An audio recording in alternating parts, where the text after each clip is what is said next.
হযরত আবু বকর সিদ্দিক যখন কাবা শরীফের পাশে দাঁড়িয়ে একত্ববাদের প্রচার করতে লেগেছে, মক্কা সন্ত্রাস আবু জেহেল বাহিনী, উতবা বাহিনীরা আমার নবী পাকের সাহাবী হযরত আবু বকরকে লক্ষ্য করে তীর এমন করে পাথর ছুঁড়ে ছুঁড়ে মারতে লাগলো।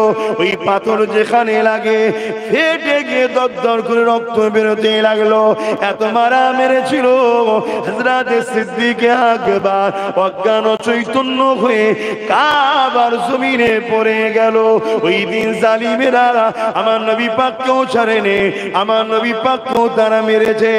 এ যুবকেরা, তরুণেরা, বাপেরা, তোমাদের অন্তরে যদি যারা পরিমাণ ঈমান থাকে, নবীর প্রেম ও মহব্বত থাকে, তোমাদের ঘরে একবার নয় 1,00,000 বার ভাবতে হবে আমরা কোন রাস্তায় পা বাড়াচ্ছি, কাদের সঙ্গে উঠা বসা করছি, কাদেরকে সহযোগিতা করছি। তাদের দ্বারা ভবিষ্যতে আমার নবীর দ্বীনের ক্ষতি হয়ে যাবে না তো? তারা ক্ষমতা জোরে মাদ্রাসাকে বন্ধ করে দেবে না তো? ক্ষমতা জোরে মসজিদগুলোয় তালা মেরে দেবে না তো? ক্ষমতা জোরে ঈদগাহ গুলোকে দখল করে নেবে না তো? ক্ষমতা জোরে কবরস্থান কোনো ফুটবলের মাঠ করে দেবে না তো? একটু আমাদের ঘরে বিবেচনা করা দরকার আছে না নাই? একটু আওয়াজ দিয়ে বলুন। আজকের কথা বলছি, আমার হুগলি জেলার হরিপাল বলে থানা, গতকালকে ঘরে ঢুকছি দেখি নওশাদ দাঁড়িয়ে আছে, কার সাথে ফোনে কি চিল্লাচিল্লি করছে। আমি কি হয়েছে রে, মানে বড় ভাই হিসেবে খোঁজ রাখা দরকার আছে না নাই? হ্যাঁ, ওর আমি গার্জেন। হ্যাঁ আচ্ছা, জানেন আপনাদের মহল্লাই তো? হ্যাঁ আচ্ছা, জানেন তো?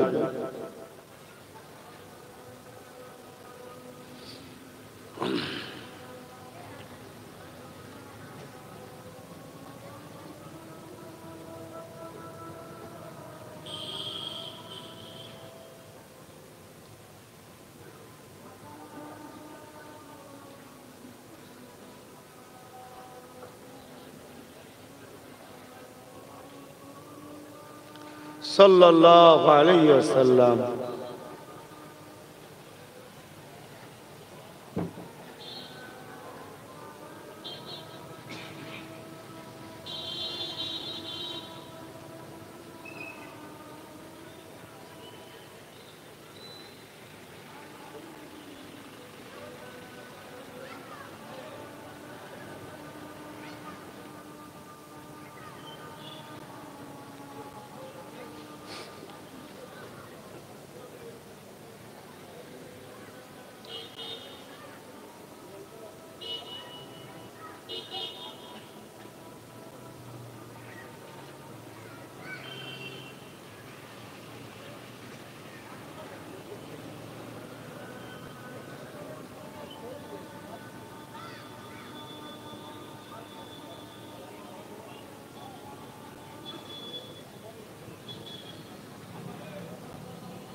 দরুদ শরীফ আল্লাহুম্মা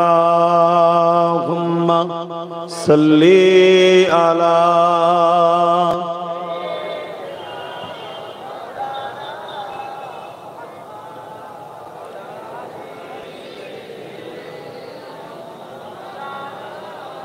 বাপ জান আমার যে কথা বলছিলাম, আমি দেখি ফোনে চিল্লাছিলি, আমি ক্যাসে চিল্লাছিলি, কি হয়েছে?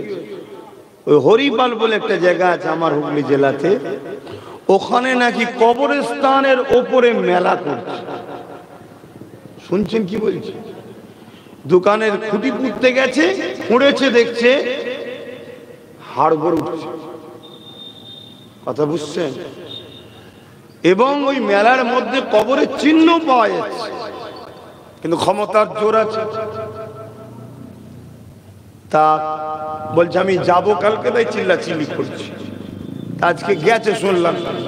তা আমি যেটা বুঝাতে চাইছি, আমাদের তো একটু ভাবা দরকার, কাল আমরাও তো মরবো।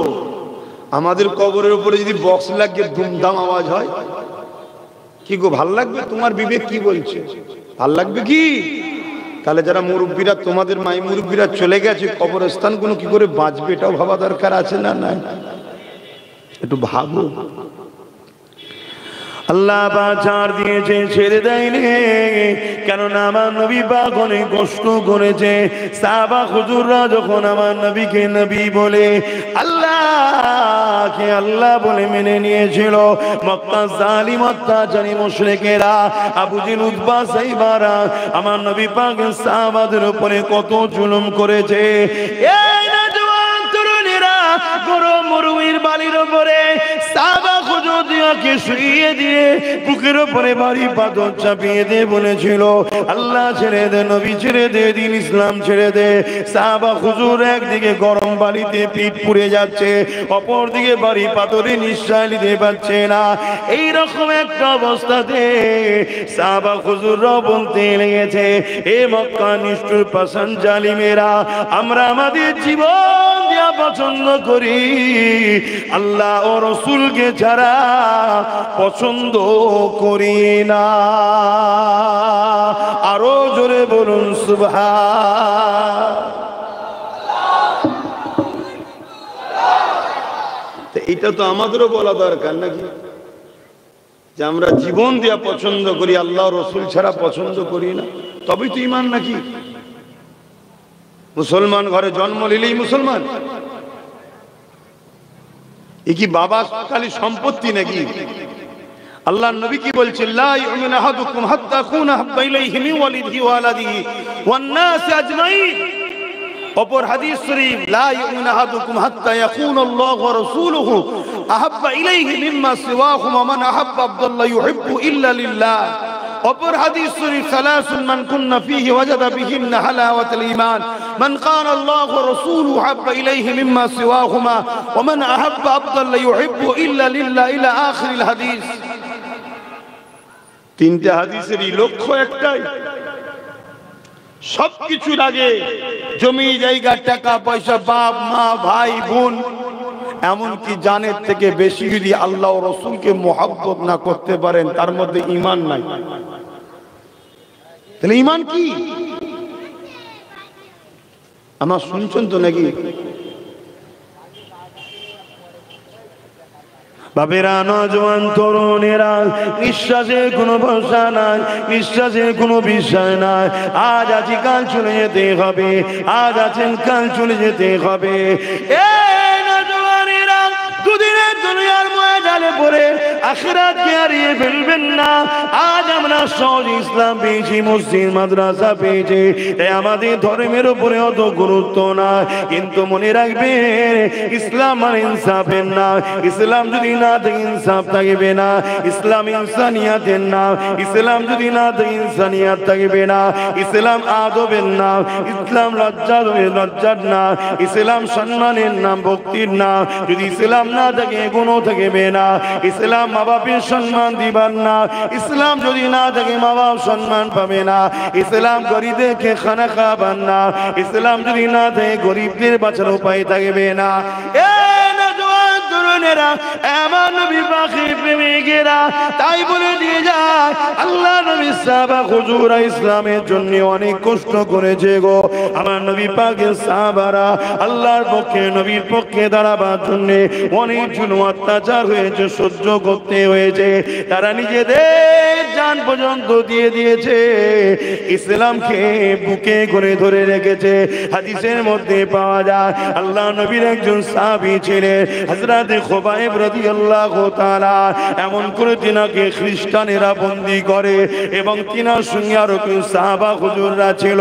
ওই খ্রিস্টানরা বন্দী করে নিয়ে যায়। ওই বন্দী করে নিয়ে যাবার পরে হযরত খুবাইব হুজুরকে বলেছিল, তিনার সাথীদেরকে বলেছিল, এ খুবাইব, আল্লাহ ছেড়ে দাও, নবী ছেড়ে দাও, আমরা তোমাকে খ্রিস্টানের রাজত্বের অনেক বড় একটা এলাকার গভর্নর বানাবো। এ খাব্বা খুবাইব, তোমার সঙ্গে আমাদের সুন্দরী নারী এই খাব্বাব রে তুমি খুবাইব রে আল্লাহ ও নবীকে ছেড়ে দাও। হযরত খুবাইব হুজুর বলেছিলেন আমি সব ছাড়তে রাজি আছি, আল্লাহ ও নবীকে ছাড়তে রাজি নয়।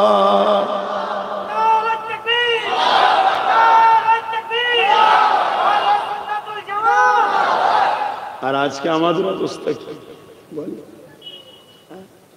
আমাদের অবস্থা কি? সবার দিন সমান যায়নি, এটা মনে রাখবেন। এই পৃথিবীতে কোনো জিনিস চিরস্থায়ী নয়, সব যাবে, কিন্তু আল্লাহকে ধরে রাখো, নবীকে ধরে রাখো। দুনিয়ায় হাজারো ষড়যন্ত্র চলছে, যেমন করে হোক উম্মতে মুহাম্মাদীকে আল্লাহ রাসূল থেকে সরাবো। প্রয়োজন হয় গানের খরচ দাও, ফাংশনের খরচ দাও, মেলার খরচ দাও, যাত্রার খরচ দাও, সিনেমার খরচ দাও, যদি চরিত্রহীন নারী নিয়ে ঘুরতে যায় তাও দাও। এদেরকে আল্লাহ রাসূল থেকে যেমন হোক করে সরাও। কেন? কেন যতদিন রাসূলের সঙ্গে জুড়ে থাকবো ততদিন এরা আমাদের গোলাম বানাতে পারবে না। আর গোলাম যতদিন না বানাতে পারবে, এরা যে পৃথিবীর খোদা হতে চাইছে, এদের এই স্বপ্ন পূরণ জোরে বলুন হবে না। সবাইকে এরা কিনে নিয়েছে, সবাইকে খরিদ করে নিয়েছে, শুধু নবীর প্রেমিকদের কিরা পারে না। তাই হাজারো চক্রান্ত চলছে, এমনও চক্রান্ত চলছে, গানে যখন আসছে না, জুয়াই যখন আসছে না, কি বলে গান, সিনেমা, যাত্রা, ফাংশন, লটারিতে যখন আসছে না, তাহলে এক কাজ করো, সমাজের মধ্যে এমন উলামাদেরকে ছাড়ো যারা ঘুরতে ফিরতে আমার নবীর শানকে ছোট করবে, আলোচনার মধ্যেই নবীকে ছোট করে করে শোনাবে। কেন? নবীর বিরুদ্ধে কথা হবে, চুপ থাকলেই ঈমান চলে যাবে। শুনছেন তো নাকি? ঈমান কাকে বলে সেটাই তো বুঝতে পেরেছি কি আমি জানি না, বুঝতে পেরেছেন তো নাকি? নবীর বিরুদ্ধে কোন জায়গায় কথা হচ্ছে, আপনি শুনে চুপ ছিলেন, আপনার ঈমান চলে যাবে। আপনাকে শুনে প্রতিবাদ করতে হবে। হুজুর আমি প্রতিবাদ করতে গেলে মার খাবো, আর খেতে হবে, এটা তো প্রেম। তুমি তো বলছো জানের থেকে বেশি ভালো না বাসলে ঈমান নয়, তো মার খাবে তো কি হয়েছে? হুজুর প্রতিবাদ করতে গেলে জেল খাটতে হবে, সাহাবাদের থেকে বড় নাকি? সাহাবারা জেল খেটেছে হুজুরের জন্য, আপনাকে খাটতে হবে। কিন্তু আপনারা যদি এক মুঠো হয়ে থাকেন, মার খেতে হবে। এই প্রতিবাদ করলে মার খেতে হবে, এক মুঠো থাকলে মার খেতে হবে। এরকম আছে বলে তো মার খাচ্ছেন। খুব ভালো করে বোঝেন বাপেরা, নওজোয়ান তরুণেরা, এ নবী পাকে প্রেমিকেরা, আল্লাহ নবীকে মুহাব্বত করে ভালোবাসে, পিয়া করে। সাহাবা হুজুররা যেভাবে মুহাব্বত করেছে, পিয়ার করেছে, এ নওজোয়ানেরা, হযরত খুবাইব হুজুর যখন মানল না, হযরত খুবাইব হুজুরের সামনে তিনার একটা একটা সাথীকে শুলির উপরে চাপিয়ে দিতে লেগেছে। শুলি কাকে বলে? একটা ধারালো রড রয়েছে, ছিদ্র সরু করে তার মধ্যে ধার রয়েছে, পায়খানার রাস্তা বসিয়ে দেবে, সেটা মাথা দিয়ে বেরিয়ে যাবে। একটা একটা করে সাহাবীকে হযরত খুবাইব হুজুরের সামনে ওই শুলির উপরে চাপিয়ে দিতে লেগেছে। কারণ ওই গ্রুপের মধ্যে ইমাম ছিলেন খুবাইব হুজুর। এই খুবাইব হুজুরকে ভয় দেখাতে লেগেছে, এ খুবাইব দেখো তোমার সাথীগুলোকে কিভাবে মেরে দিতে লেগেছে। হযরত খুবাইব হুজুরে চোখ দিয়ে পানি বেরিয়ে গেল। এই অবস্থাটা দেখে জালিম খ্রিস্টান সরকার সে মনে করতে লেগেছে হয়তো নবীর সাহাবীটা ভয় খেয়ে গেছে, তাই খুবাইবের কাছে গিয়ে বলতে লাগলো, এ খুবাইব রে, সাথীরা তো মারা গেছে, তুমি এখনো সময় আছে, মুহাম্মদকে ছেড়ে দাও, আল্লাহকে ছেড়ে দাও, দ্বীন ইসলামকে ছেড়ে দাও, তোমাকে আমরা রাজত্ব দেবো, তোমাকে আমরা সম্মানিত করব। আল্লাহ নবীর সাহাবী হযরত খুবাইব হুজুর বলেছিলেন, এ জালিম রে, আমার চোখের পানি দেখে তুই মনে করিস না আমি ঘাবড়ে গেছি, আমি ঘাবড়ে গেছি, আমি এই জন্য কাঁদতেছি, আমার সাহাবা ভাইগুলো আমার আগে শহীদ হয়ে আল্লাহ ও নবীর কাছে চলে যাচ্ছে, আমার দেরি হয়ে যাচ্ছে, আল্লাহ ও নবীর কাছে যাবার দিবানাতে আমি আফসোস করে কাঁদতে লেগেছি, সাহাবা ভাইগুলো আগে চলে যাচ্ছে। খ্রিস্টান বাদশাহ এই কথা শুনে অবাক হয়ে গেল। এ যুবকেরা, তরুণীরা, বাপেরা, আমাদের পেটে কি জ্বালা ধরেছে, আমাদের কি এমন সমস্যা হয়েছে, আজকে বড় প্ল্যান করে সুদের টাকা, মদের টাকা, দেহ বিক্রি করার টাকা, এমন করে ঘুষের টাকা, মানুষের উপরে জুলুম করার টাকা, ওই টাকাকে তোমার আমার মধ্যে হারাম ঢুকানো হচ্ছে, ফিরির মাধ্যমে ঢুকিয়ে দেওয়া হচ্ছে। তুমি আমি মনে করছি এটা তো তোমার আমার পাওনা। মনে রাখবে এদের উদ্দেশ্য একটা, তোমার আমার অন্তরে আল্লাহর ভয়কে সরাতে চাইছে, নবীর প্রেম ও আদবকে সরাতে চাইছে, এই জন্য হারাম খাদ্য খাওয়াতে চাইছে। যে শরীরে হারাম খাদ্য ঢুকে যাবে, আল্লাহর ভয় নবীর প্রেম আদব সরে যাবে, ওই যে সে কখনো আল্লাহ ও নবীর পক্ষে দাঁড়িয়ে লড়তে পারবে না। সাহাবা হুজুররা কিসের জন্য লড়েছিলে? সাহাবা হুজুররা লড়াই করেছিলেন আল্লাহর ভয়, নবীর প্রেম ও আদব যাকে বলা হয় ঈমানের পাওয়ার, ওই ঈমানের পাওয়ারে লড়েছিলেন।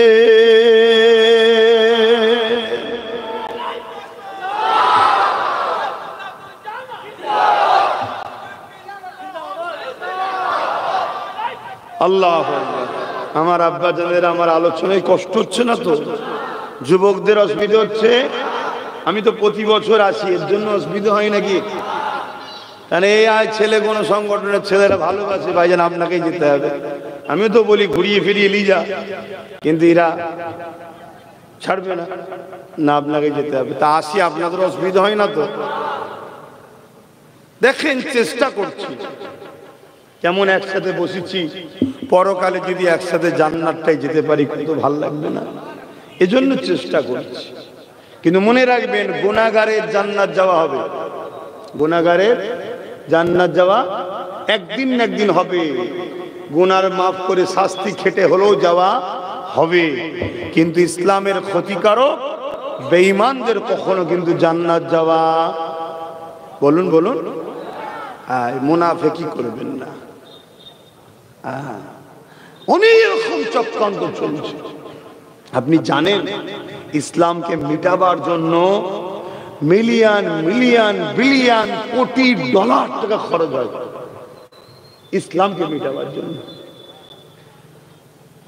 যে পয়সা ইসলামকে মিটাবার জন্য খরচ করা হয় বছরে, ওই পয়সায় পৃথিবীর 100 কোটি গরিব ধনী হয়ে যেত। শুনছেন তো নাকি? 100 কোটি গরিব ধনী হয়ে যেত। এই পয়সা বছরে খরচ করা হয়, উদ্দেশ্য শুধু ইসলামকে মিটাও। এটা আজ থেকে নতুন নয়, কিন্তু সেই সাহাবা হুজুর তার আগের নবীদের ধারাবাহিক চলে আসছে, আজও চলছে। তাহলে আপনাদেরকে একটু বুঝতে হবে না, হবে না? কথা বলেন, একটু বুঝে পা ফেলা দরকার আছে না? না। আর ইসলামের সব থেকে বড় দুশ্মন দুই শ্রেণী, অনেক দুশ্মন আছে, এরা হলো মূল। এক হলো জালিম অত্যাচারী স্বৈরাচারী শাসক, আর দ্বিতীয় হলো ধর্মের নামে ভণ্ডমি যারা করে। শুনছেন তো? এই দুই হলো ইসলামের সব থেকে বড় দুশ্মন। কেন? ইসলাম আসাতে এই ভণ্ড ধর্মধুন সব ভণ্ডমি কেটে গেছে, এদের থেকে মানুষ সরে যাচ্ছে। শুনছেন না? শোনেন না? দ্বিতীয় হলো ইসলাম আসাতে রোম বলুন, পারস্য বলুন, কেসরা বলুন, তামাম পৃথিবীর অত্যাচারী জালিম শাসকদের জুলুম খতম হয়েছিল। তাই এদের আবার ভয় হয় ইসলামে আর একজন আসবেন মাসিহ, ইসলামে আর একজন আসবে ইমাম, হযরত ইমাম মেহেদী, ইসলামে আর একজন আসবে ইমাম হযরত ইমাম মেহেদী আলাইহিস সালাম। এই পৃথিবী থেকে সমস্ত রকম অন্যায় অত্যাচার খারাপিকে মিটিয়ে পুরো পৃথিবীতে শান্তি প্রতিষ্ঠিত করবে। জোরে বলুন সুবহানাল্লাহ। তা এরা যেমন করে হোক চেষ্টা করছে ইসলামের ঘরের ছেলেগুলোকে যে কোনো ভাবে ইসলাম আল্লাহ ও রাসূলের থেকে সরানো। আমরা 1 লাখ 2 লাখ পেলে ভাবি আমাদের দরদি নাকি? আমাদেরকে ভাবা দরকার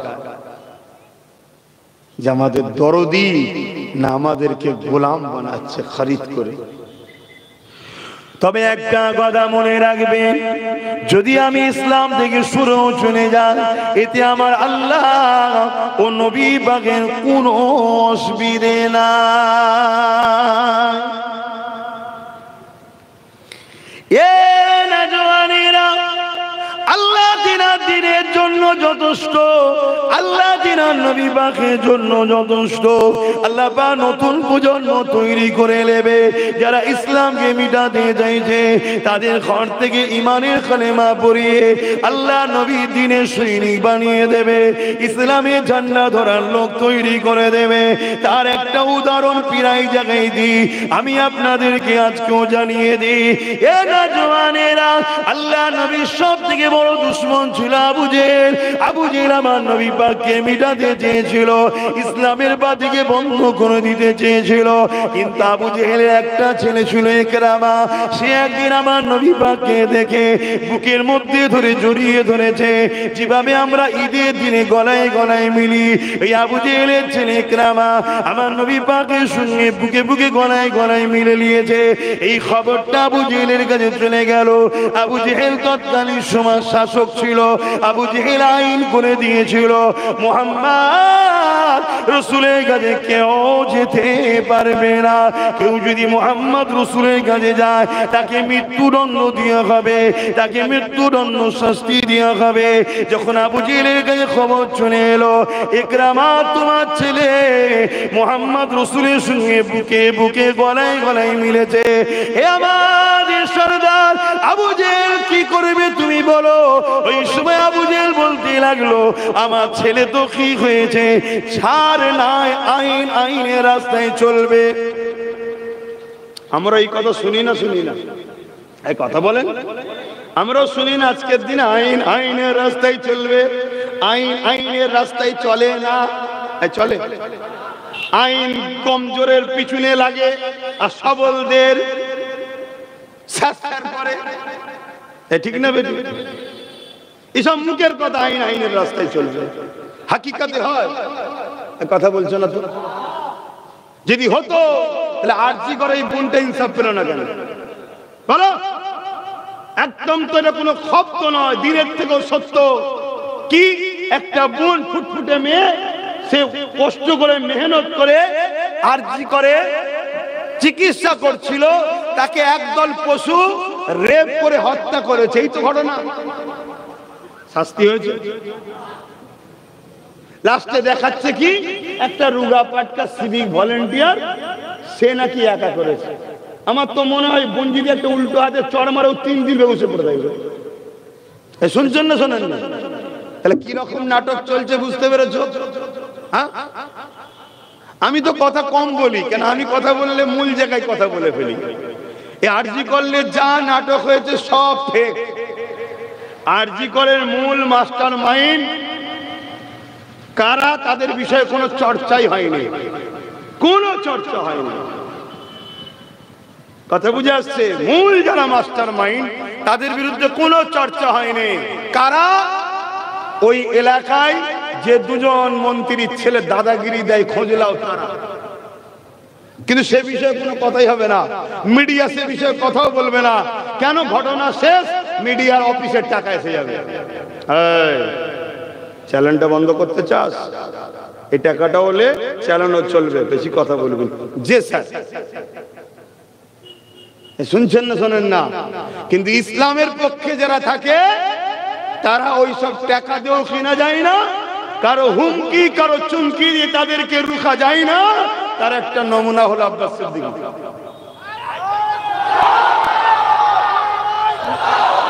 এইরকম দ্বারা লক্ষ লক্ষ যদি যুবক আগামী দিন তৈরি হয়, তাহলে জালিমদের খবর খারাপ হবে না? হবে না? জালিমরা চাইবে কথা বলে, আর জালিমদের হাতে টাকার কম আছে। আমার ভারতবর্ষে পার বছরে যা ইনকাম, ভারতের 140 কোটি লোক আছে, মাথা পিছু নগদ 40 লাখ টাকা করে দেওয়া যাবে। কত টাকা বুঝতে পারছেন? টাকা করে যাচ্ছে, শুনছেন না? শুনছেন? আর অথচ আমার ভারতবর্ষে আজকে 80 কোটি লোক ডেলি একবেলা খেতে পায়, তো আর একবেলা খেতে পায় না। কত কোটি? 80 কোটি। আর আমার দেশের টাকা কত? পার মাথা পিছু কত করে পাবে? 40 লাখ। 140 কোটি লোক আছে, পার মাথা পিছু যদি নগদ করে গুনে দেওয়া হয়, এক একজন 40 লাখ করে পাবে। এরপরও গরিব কত? 80 কোটি। কত গরিব? যারা একবেলা খায় আর একবেলা খায় না, আর দুবেলা খায়, বাইক সাইকেল নেই। এ সংখ্যা ধরলে তো আরো বেড়ে যাবে রে বাবা, ওটা পরের বিষয়। 80 কোটি লোক আছে যারা একবেলা খায় আর একবেলা খায় না। এরকম গরিবের সংখ্যা বলছে 80 কোটি আমার ভারতবর্ষে আছে। শুনছেন তো নাকি? মুসলমান ভারতবর্ষে কত? 20 কোটি। শুনছেন তো নাকি? 20 কোটি। 20 কোটির মধ্যে কি সবাই আবার একবেলা খায় একবেলা খায় না এমন আছে নাকি? আল্লাহ শুকর, খাবার অভাব আমাদের নেই। বলুন ঠিক না বেটি? বলুন আলহামদুলিল্লাহ। কেন? রেজেকের মালিককে জোরে বলুন। তারপরেও ধরছি 20 কোটি ধরুন, ধরে নিচ্ছে, আমাকেও ধরলে বলছি, ধরুন আমি 20 কোটি নিয়ে আমিও আছি, তাহলে 80 থেকে 20 বাদ গেলে কত হয়? এই 60 কোটি যারা একবেলা খায় আর একবেলা খেতে পায়নি, রে কারা? শুনছেন? আমি তো তাই ভাবাই অনেক জায়গায় গিয়ে যে ভাই মসজিদ থেকে তো খুব নাচানাচি করলি, পেলি কি? বলছে কলা। কলা তো বাঁদরকে দেয় রে, তোকে কি দিল? বলছে কলাই দিয়েছে, তার মানে কিছু দেয়নি। তাহলে কি পেলি? নেচে। তোকে নেচিয়ে দিয়ে 60 কোটি, তার মধ্যে তোরাও পড়ছিস, খেয়াল করে দেখ। শুনছেন না? শোনেন না? তা ইসলাম এই জুলুমকে কি পছন্দ করে? এই যে 80 কোটি লোক খাবে না, আর 2-20 লক্ষ লোক, বেশি নয় 20 লক্ষ লোক হয়তো ভারতবর্ষে, যারা লক্ষ লক্ষ কোটি টাকার মালিক, অতও নয়, বেশি বেশি বলছি। তাহলে এইটা কি ইসলাম পছন্দ করে? ইসলাম কি বলছে? তাহলে ইসলাম যখন এর বিরুদ্ধে, তাহলে যারা 2-20 লক্ষ রয়েছে ওরা তো চাইছে ইসলামটাকে মুছতে হবে। কি করে মুছবি?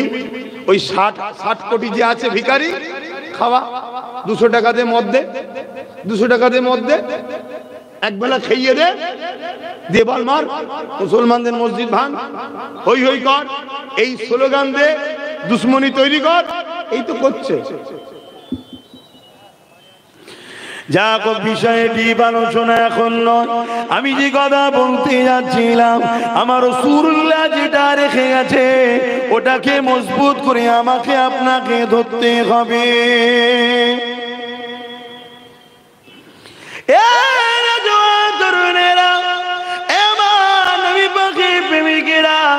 আজ আমরা সহজে মসজিদ মাদ্রাসা পেয়েছি, দ্বীন ইসলাম পেয়েছি, এজন্য আমাদের গুরুত্ব নাই।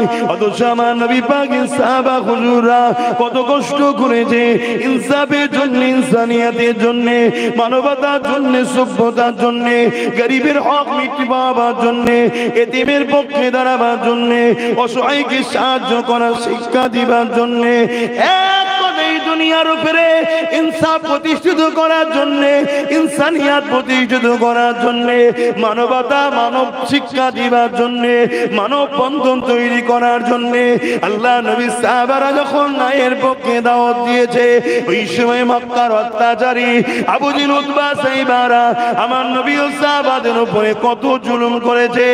এ নওজওয়ানেরা, তরুণেরা, এমনও দিন। ভিডিওটি ভালো লাগলে লাইক, কমেন্ট, শেয়ার করবেন, সাবস্ক্রাইব করে পাশে থাকবেন।